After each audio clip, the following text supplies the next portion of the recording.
Bayangkan, dunia kembali jatuh dalam resesi. Harga barang melonjak, investasi mandek, pekerjaan hilang satu persatu. Pertanyaannya, jika resesi global benar-benar terjadi pada 2025, apakah Indonesia siap bertahan? Di video kali ini, kita akan membedah apa itu resesi global, penyebabnya, dampaknya ke Indonesia, peluang apa yang masih bisa diambil, dan strategi agar kita tidak tenggelam dalam badai ekonomi. Resesi global adalah kondisi ketika pertumbuhan ekonomi dunia menurun signifikan, biasanya 2 kuartal berturut-turut. Produksi melambat, perdagangan internasional berkurang, konsumsi masyarakat menurun. Penyebabnya kompleks. Pertama, inflasi global yang masih tinggi menekan daya beli. Kedua, kebijakan suku bunga /The Fed di Amerika Serikat membuat modal asing keluar dari negara berkembang. Ketiga, konflik geopolitik seperti perang di Eropa Timur dan ketegangan di Laut Cina Selatan mengganggu rantai pasok. Ditambah lagi, ekonomi Tiongkok yang biasanya tumbuh 10% per tahun kini melambat menjadi 4 hingga 5%. Perubahan iklim juga memperburuk situasi, dari gagal panen hingga krisis energi.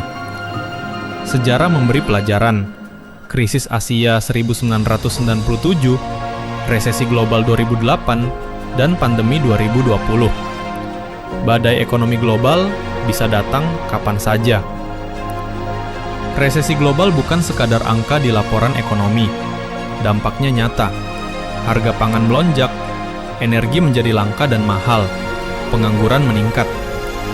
Negara berkembang yang minim cadangan devisa paling rentan terkena dampaknya. Bagaimana dengan Indonesia? Pertama, rupiah berisiko melemah hingga 17.000, bahkan 18.000 per dolar Amerika Serikat. Itu berarti biaya impor bahan baku, energi, dan pangan akan meningkat tajam.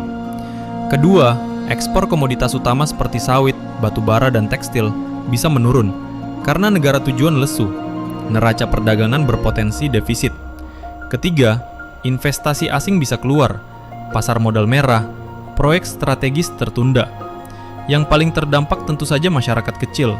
Harga beras melonjak, bahan bakar semakin mahal, ongkos logistik naik, UMKM kesulitan bertahan, pekerja harian rawan di PHK, sektor informal makin tertekan. Resesi global bukan sekedar istilah ekonomi, tapi bisa memengaruhi dompet kita, meja makan kita, bahkan masa depan pekerjaan kita.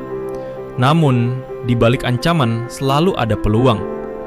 Indonesia bisa memanfaatkan tingginya permintaan energi dan komoditas, seperti batu bara dan nikel. Sektor pangan juga berpotensi jadi penyelamat, jika produksi dalam negeri stabil. Ekonomi digital justru bisa tumbuh. UMKM online, e-commerce, hingga fintech akan semakin dicari. Pariwisata domestik pun berpeluang meningkat, karena masyarakat lebih memilih berlibur di dalam negeri.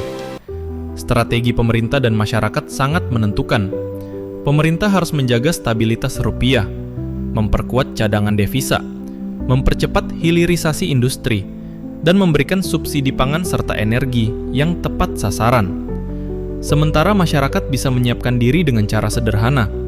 Atur keuangan lebih bijak, kurangi konsumsi tidak mendesak, siapkan dana darurat, cari peluang kerja baru, dan pilih investasi aman, seperti emas atau deposito. Jadi, resesi global 2025 memang ancaman nyata. Dampaknya bisa terasa mulai dari nilai rupiah, harga pangan, hingga pekerjaan masyarakat. Tapi, dengan strategi yang tepat, Indonesia punya peluang besar untuk bertahan. Menurut Anda, sektor mana yang paling siap menghadapi resesi global? Tulis pendapat Anda di kolom komentar. Jangan lupa like dan subscribe.